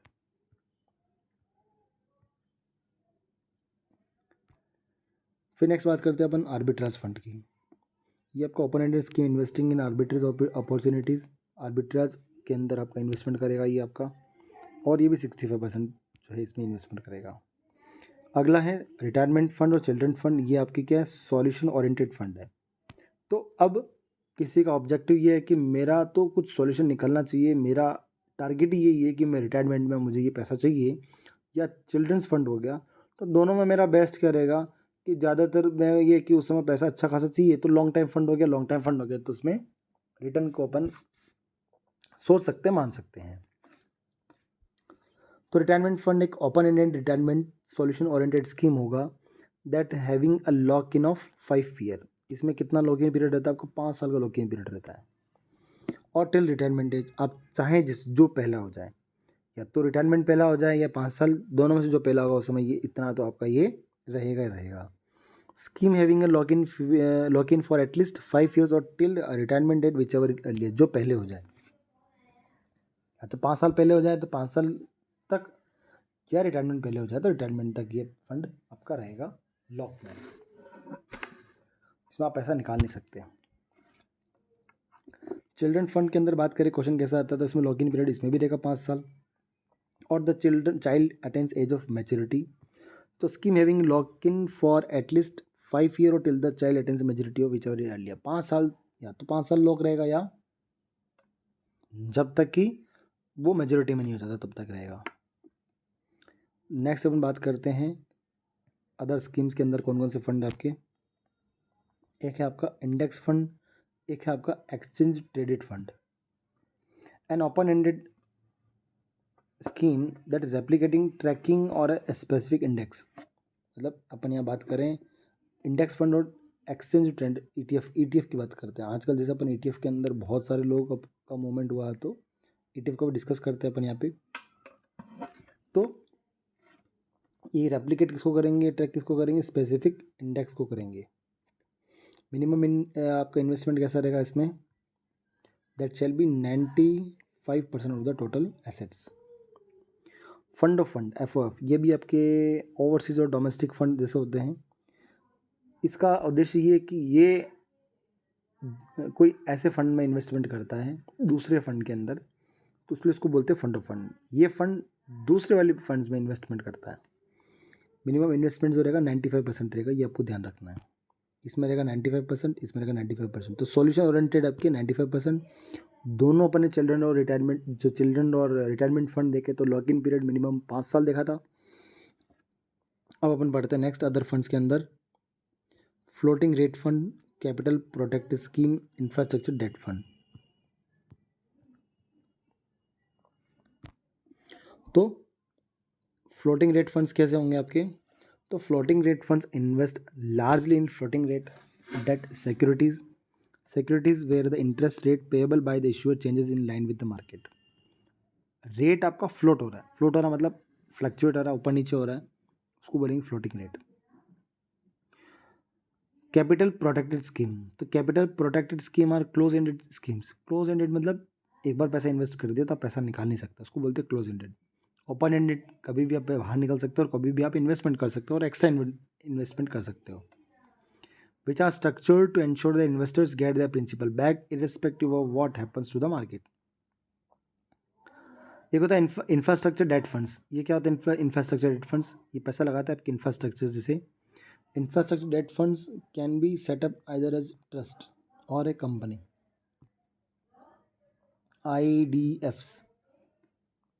तो a trust IDF infrastructure debt funds would normally be a mutual funds। ये भी एक तरह का आपका म्यूचुअल फंड्स है, सेबी आपको रेगुलेट करता है।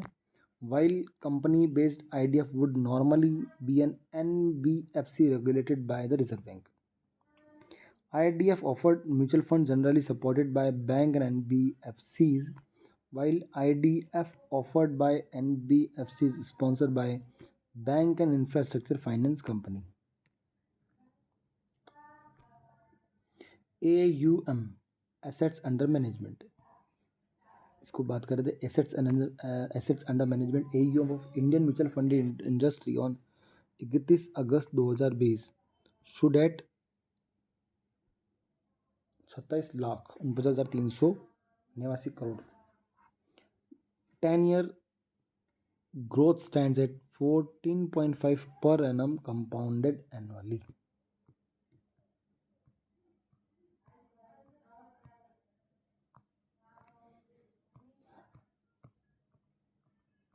नेक्स्ट अपना चैप्टर है चैप्टर नंबर 3. चैप्टर नंबर 3 क्या कहता है आपका? Legal structure of mutual funds in India. ठीक है, तो अब अपन पढ़ेंगे म्यूचुअल फंड्स के अंदर क्या क्या लीगल स्ट्रक्चर है, उसके बाद डिस्कस करेंगे.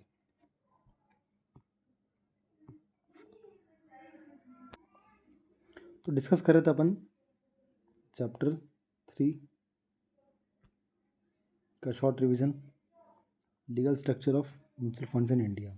इम्पॉर्टेंट है, डेफिनेटली ऐसे क्वेश्चन बनते हैं. तो चलिए शुरू कर दे, इसके बाद में अपन आगे. Okay, let's see.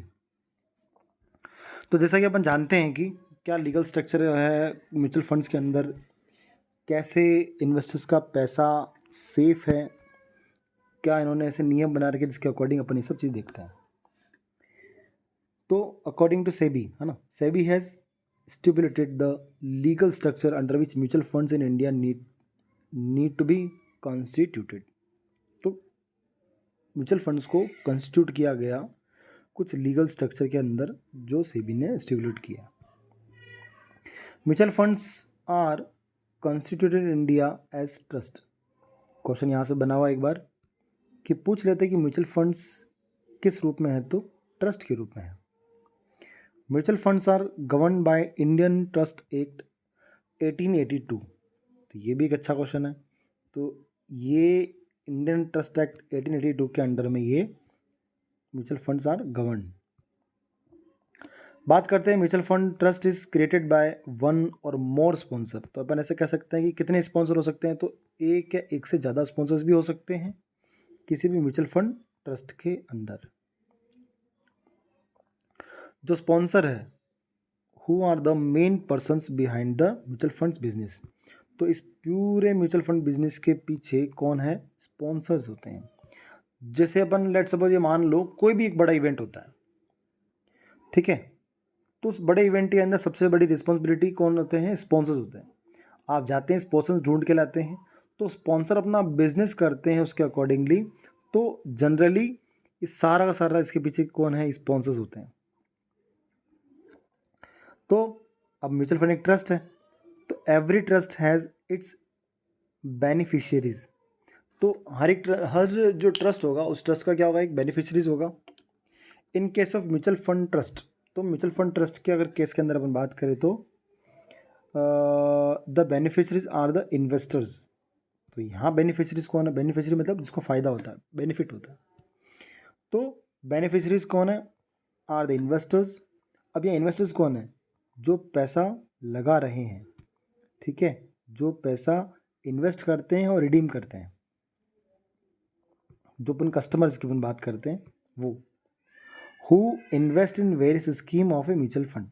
वो क्या करते हैं? अलग अलग इन स्कीम्स के अंदर पैसा इन्वेस्ट करते हैं. द ट्रस्ट, ट्रस्ट कौन सा? Mutual fund trust. Mutual fund trust act through it's trustees. तो ये कैसा ट्रस्ट, ये क्या करता है, कैसे एक्ट करता है? ये एक्ट करता है लाइक ट्रस्टी. तो ट्रस्टी का मतलब क्या होगी? संस्था. सॉरी. तो ये ट्रस्ट कैसे एक्ट करता है? ट्रस्टी के थ्रू एक्ट करता है. ठीक है, बहुत समझने वाली चीज़ है, ध्यान से समझिएगा. और इंपॉर्टेंट क्वेश्चन कहाँ से बनते हैं, कैसे बनते हैं, कैसा आप एग्जाम क्लेरिफाई कर पाओगे, सब आपको मैं बताऊंगा. आगे देखते हैं अपन. Day to day management of the scheme is handled by AMC, मतलब एसेट्स मैनेजमेंट कंपनी. तो कोई भी जो स्कीम है उसको कौन हैंडल कर रहा है? यहाँ पे AMC हैंडल कर रहा है. AMC मतलब एसेट्स मैनेजमेंट कंपनी हैंडल करती है. उसके डेली मैनेजमेंट को। Who are appointed by sponsor और द ट्रस्टी। हु मतलब एएमसी। तो एएमसी को कौन अपॉइंट करता है? या तो स्पॉन्सर करते हैं या ट्रस्टी अपॉइंट करता है। द ट्रस्टी, ट्रस्टी क्या कर रहा है यहाँ पे? That execute an investment management agreement.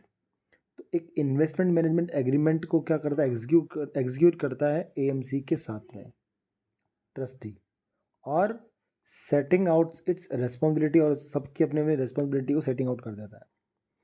Although the AMC manages the schemes, custody of the assets of the schemes, and is with custody who is appointed by the trustee। मतलब जैसे कि आपको पता है कि जो स्कीम्स है उसको मैनेज कौन करता है? एएमसी। उसके बावजूद स्कीम के जो एसेट्स उसकी कस्टडी होती है। Custody of the assets of scheme मतलब स्कीम सिक्योरिटी की हो, गोल्ड की हो, या रियल एस्टेट की हो, या से रिलेटेड हो। Custody of assets of the scheme is with custodian, और उसको कौन अपॉइंट करेगा? Appointed by trustee. Next, investor invest in various scheme of the mutual funds. Investor कहाँ पैसा इन्वेस्ट करता है? अलग अलग स्कीम्स में पैसा इन्वेस्ट करता है म्यूचुअल फंड्स के। The record of the investor, और ये जो रिकॉर्ड, ये कौन रिकॉर्ड करेगा आपका?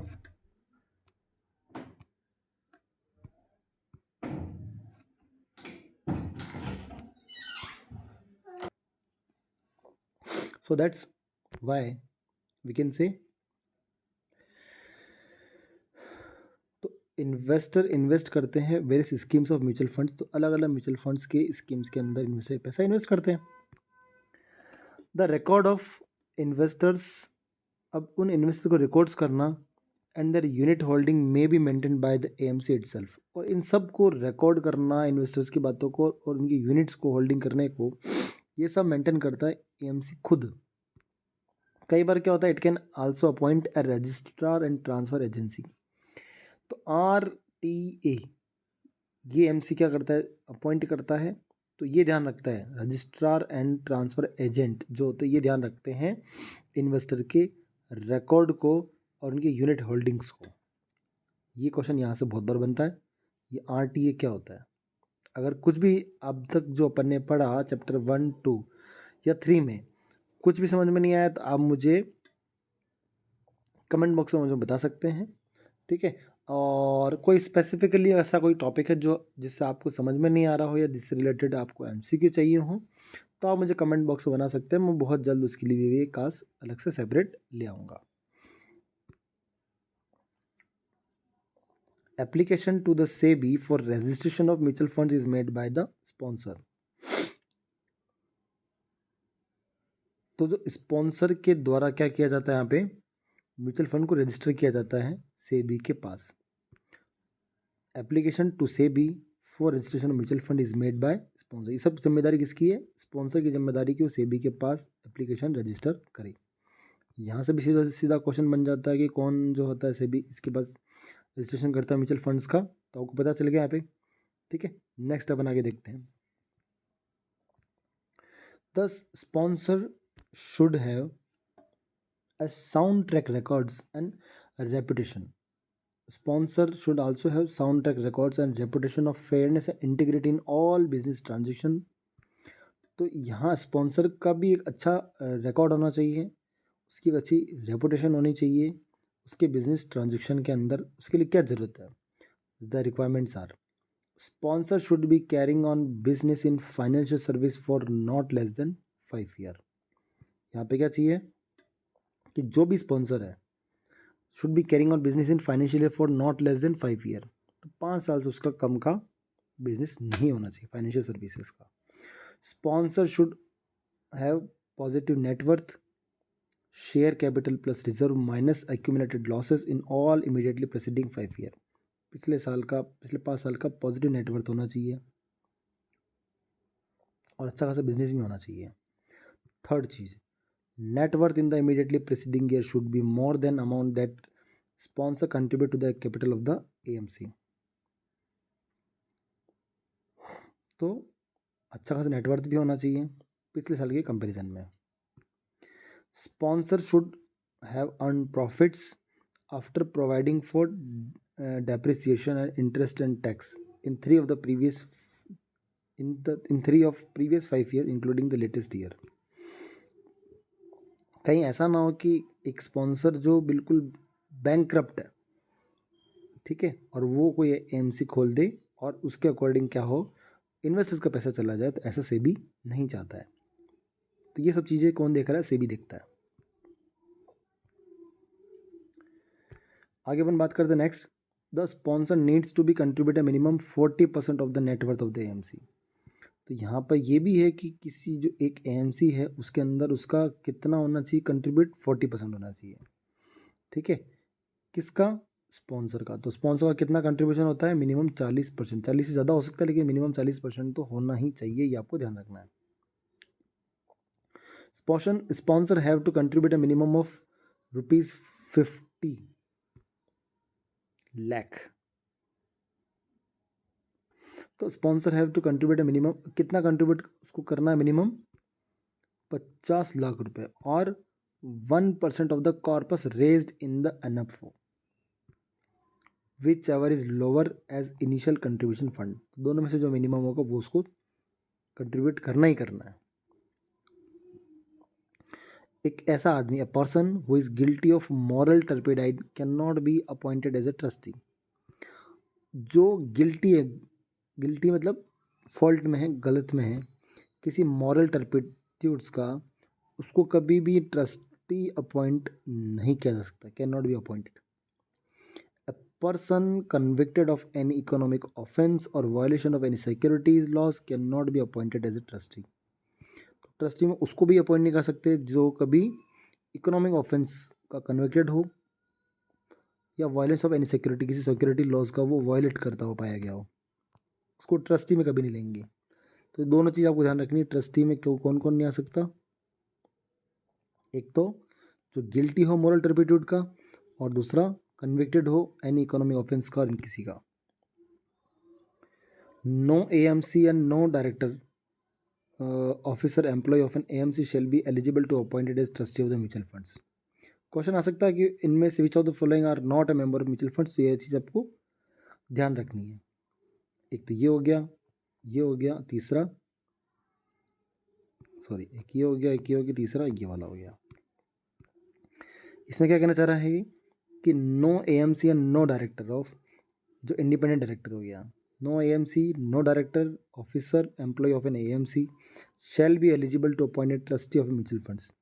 तो एएमसी का कोई भी मेंबर हो, चाहे वो डायरेक्टर हो, चाहे खुद एएमसी हो गई, या उसका कोई ऑफिसर या एम्प्लॉय हो गया, कहीं वो कोई भी ट्रस्टी के अंदर नहीं होगा म्यूचुअल फंड्स के अंदर. ठीक है. नेक्स्ट है, no person who is appointed as trustee of mutual fund shall be eligible to be appointed as trustee और एनी अदर म्यूचुअल फंड्स.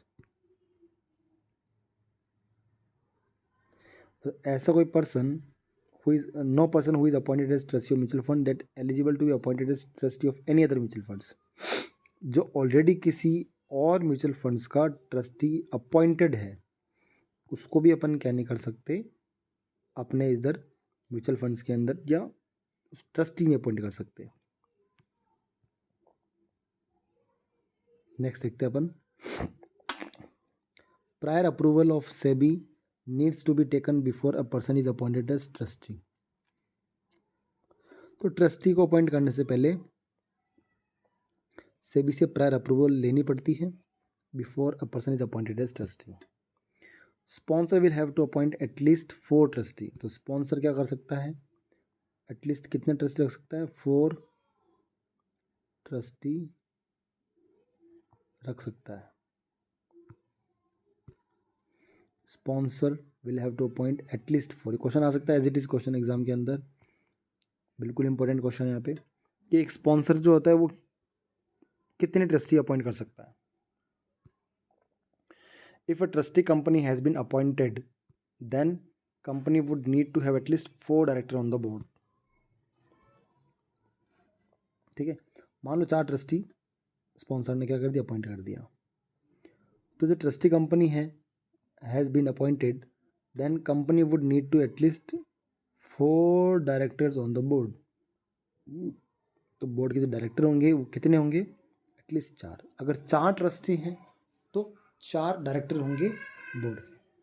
ये बहुत ध्यान रखना है अपने को, इम्पोर्टेंट क्वेश्चन यहाँ से डायरेक्टली यहाँ से लीगल जो अपने स्ट्रक्चर यहाँ से क्वेश्चन बनते ही बनते हैं, तो ये आपको ध्यान रखना है, ठीक है।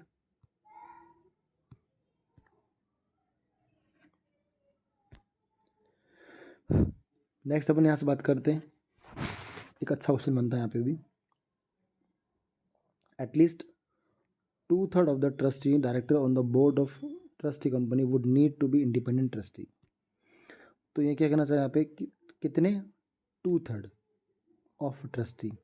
तो ट्रस्टी के 2/3 जो है, मतलब 1/3 होता है 33.33%, तो उसका डबल हो गया 66%, लगभग 65% मान लो या उससे ज़्यादा। 2/3 एटलीस्ट 2/3 ऑफ द ट्रस्टी या फिर director on the board of a trustee company would need to be independent trustee. तो वो इंडिपेंडेंट ट्रस्टी होने चाहिए, डिपेंडेंट ट्रस्टी नहीं, किसी पर डिपेंडेंट ऐसा कुछ नहीं होना चाहिए, इंडिपेंडेंट ट्रस्टी होने चाहिए। नेक्स्ट देखो, the trustee shall ensure. Trustee है वो ये एंश्योर करता है, वो विश्वास दिलाता है that interest of the unit holder are not compromised. तो यहाँ पर जो कोई भी यूनिट होल्डर है उसका जो इंटरेस्ट होगा वो कॉम्प्रोमाइज़ नहीं किया जाएगा in any of the AMC dealing with brokers और other associates and even unit holder of any other schemes. चाहे कोई भी रीज़न हो जाए, तो वो जो है ट्रस्टी बताएगा ये काम किसका है। अगर क्वेश्चन पूछ ले ये काम किसका है, कि यूनिट होल्डर के जो इंटरेस्ट है, ठीक है, उसका ध्यान कौन रखेगा, कौन कॉम्प्रोमाइज़ नहीं करेगा किसी भी हालत में, ये ध्यान रखने का काम कौन है? ट्रस्टी। ट्रस्टी बनाते इसीलिए है, ट्रस्टी बनाया भी किसने? स्पॉन्सर्स ने बनाया। सो काम ये है कि वो ध्यान रखें, ठीक है। एएमसी बना रही है रजिस्ट्रार आरएनटी, ट्रस्टी बना रहा है आपका sponsor. Day to day operation of assets management is handled by AMC. तो कोई भी डे टू डे ऑपरेशन होता है उसको कौन हैंडल कर रहा है? एएमसी हैंडल कर रही है। ध्यान रखने वाली इंपॉर्टेंट चीज़, prior approval of the trustee is required before a person is appointed as director on the board of the AMC. तो ये ध्यान के रखना है कि prior approval of the trustee is required, तो ट्रस्टी का प्रायर अप्रूवल भी जरूरी है before a person is appointed as director on the board of the AMC. तो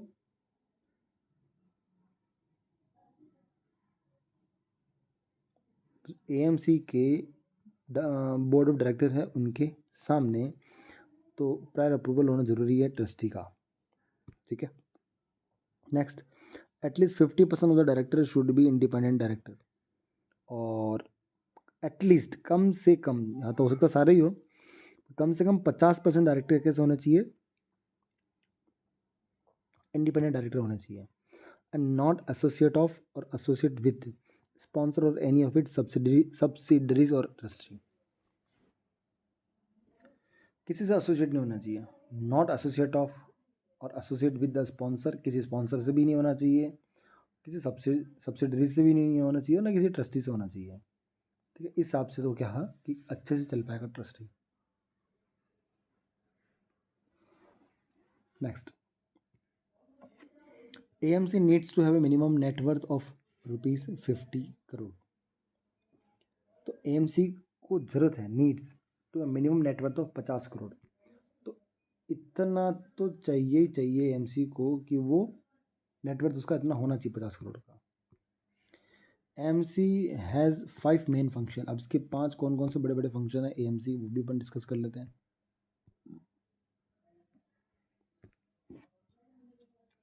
पहला कॉम्प्लायंसेस, दूसरा, तीसरा, चौथा, पांचवा देख लेते हैं। पहला है कॉम्प्लायंस, बिल्कुल सही बात। Fund management, under fund management there are analytic fund managers and dealers. पहला काम, ये सब एएमसी के फंक्शंस हैं, सीधे सीधा ऑप्शन में से दिख सकता है। Operations and customer service team ये भी होती है एएमसी के अंदर, जो अब पता है वो क्या क्या क्या क्या काम करती होगी।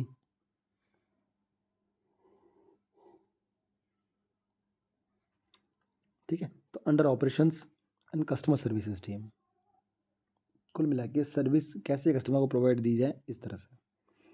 ठीक है, there are R&T agents, register agents, custody, fund accountant, cash management, इतना सब कुछ रहता है। ये सब कस्टमर सर्विस टीम के अंदर आते हैं। सेल्स एंड मार्केटिंग की बात करें तो under which there is distribution, इसके अंडर ही डिस्ट्रीब्यूशन होता है। Other function it include finance and administration, HRD, technology. ठीक है, तो इसके अंदर क्या होता है आपका, फाइनेंस एंड एडमिनिस्ट्रेशन, HRD।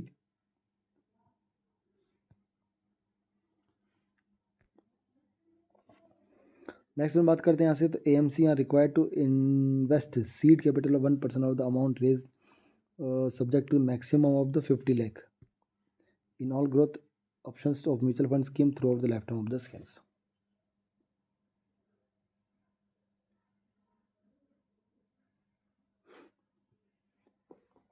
कब कस्टडियन की बात करते हैं, कस्टडियन की बात करें तो custodian has custody of the assets of the fund. तो फंड के एसेट्स मतलब पैसे की जो कस्टडी कौन करता है, कस्टडियन करता है।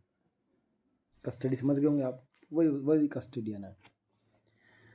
तो custodian is appointed by the trustee. तो अपन बात करेंगे कस्टडियन को कौन अपॉइंट करेगा, तो it can be assigned appointed by trustee.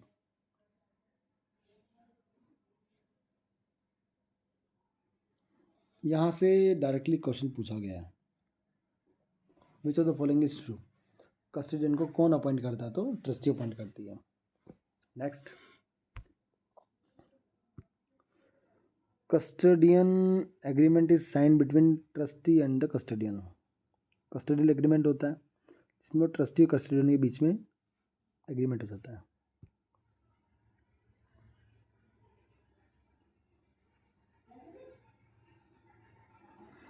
Next से बात करेंगे अपन, independent custodian ensure that securities are indeed held in the scheme for the benefit of investor. तो इंडिपेंडेंट है, जो किसी पर डिपेंड नहीं करते हैं, ऐसे कस्टडियन क्या इंश्योर करते हैं कि securities are indeed held in the scheme for the benefit of investor. कुल मिला के बेनिफिट किसको मिलना चाहिए, इन्वेस्टर्स को मिलना चाहिए। ये सब ध्यान कौन रखता है, custodian. Custodian also track corporate actions such as dividend, bonus, right in companies where the fund are invested. RTA mains investor records, CAMS and CARVI.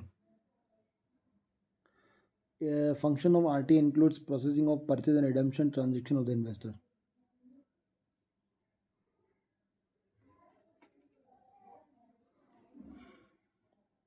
तो रजिस्ट्रार एंड ट्रांसफर एजेंसी जो होती है वो उनका क्या फंक्शंस है, तो जो परचेज और रिडेम्पशन होता है ट्रांजेक्शन इन्वेस्टर का, उसको वो क्या करती है, ध्यान रखती है। Appointment of RTA is done by the AMC। RTA को अपॉइंट AMC करता है। Not compulsory to appoint an RTA, जरूरी भी नहीं RTA जरूरी हो। नेक्स्ट ये कह रहा है आपका, appointment of RTA is done by the AMC, it not compulsory to attend an RTA। Auditor, अब बात करते हैं auditor. Auditor are responsible for the unit of audit of accounts.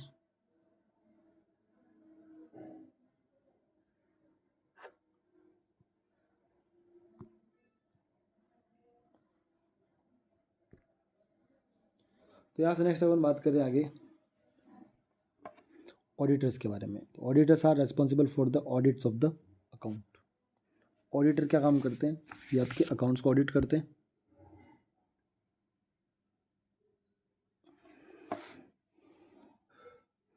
और auditor appoint to the audit the scheme accounts need to be different from the auditor of the AMC।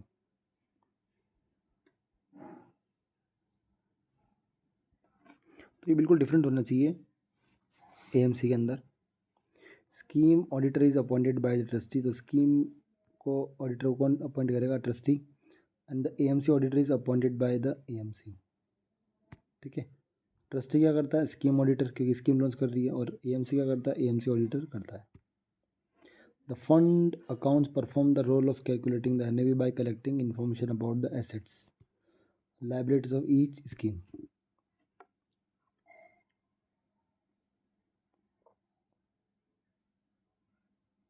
ये सब fund accounts का role होता है, perform करता है कि वो एनएवी कैलकुलेट करती है.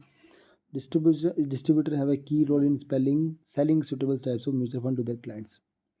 तो मतलब इसमें जनरली देखा जाए तो किसका ज़्यादा रोल होता है, तो डिस्ट्रीब्यूटर्स का रोल होता है, जो सुटेबल टाइप के जो यूनिट्स होते हैं उसको सेल कराते हैं मार्केट में.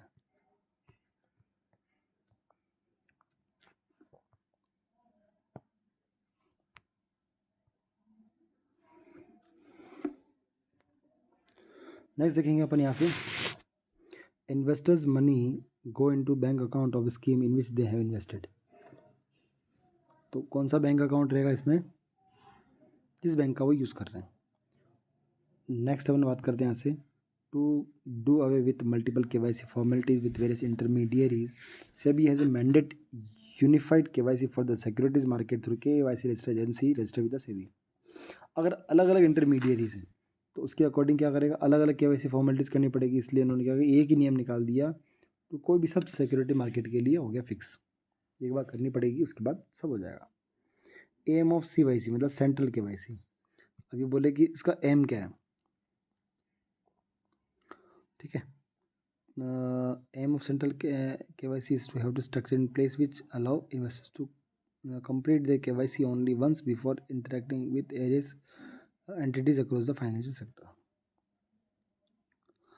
Payment aggregators such as tech process.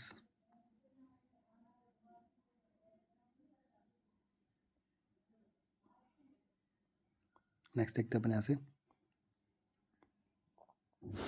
Payment aggregators such as tech process, bill desk are service provider. Distributor who have a valid NISM 5A mutual fund distributor certified and a valid ARN can carry out in-person verification if have they completed the KYD process. AMC in India are members of AMFI. ये आपको ध्यान रखना है. AMC से question related पूछ ले तो क्या बताएंगे कि AMCs in India are member of AMFI. तो ये AMFI का मेंबर है. It is not an SRO. ये आपका SRO नहीं है, ठीक है. SRO, example of SRO, institute of chartered account of India, ICAI, NSE, BSE.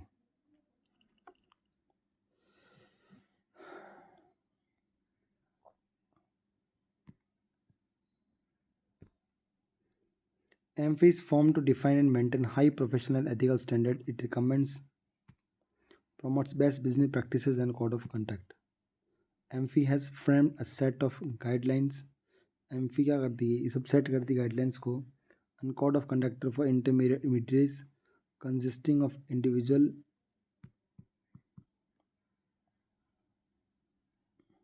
Okay. तो इसके साथ ही अपना ये चैप्टर यहाँ पे थर्ड चैप्टर भी क्लियर होता है.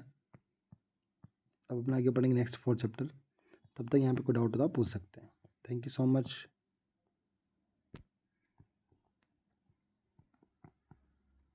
Thank you.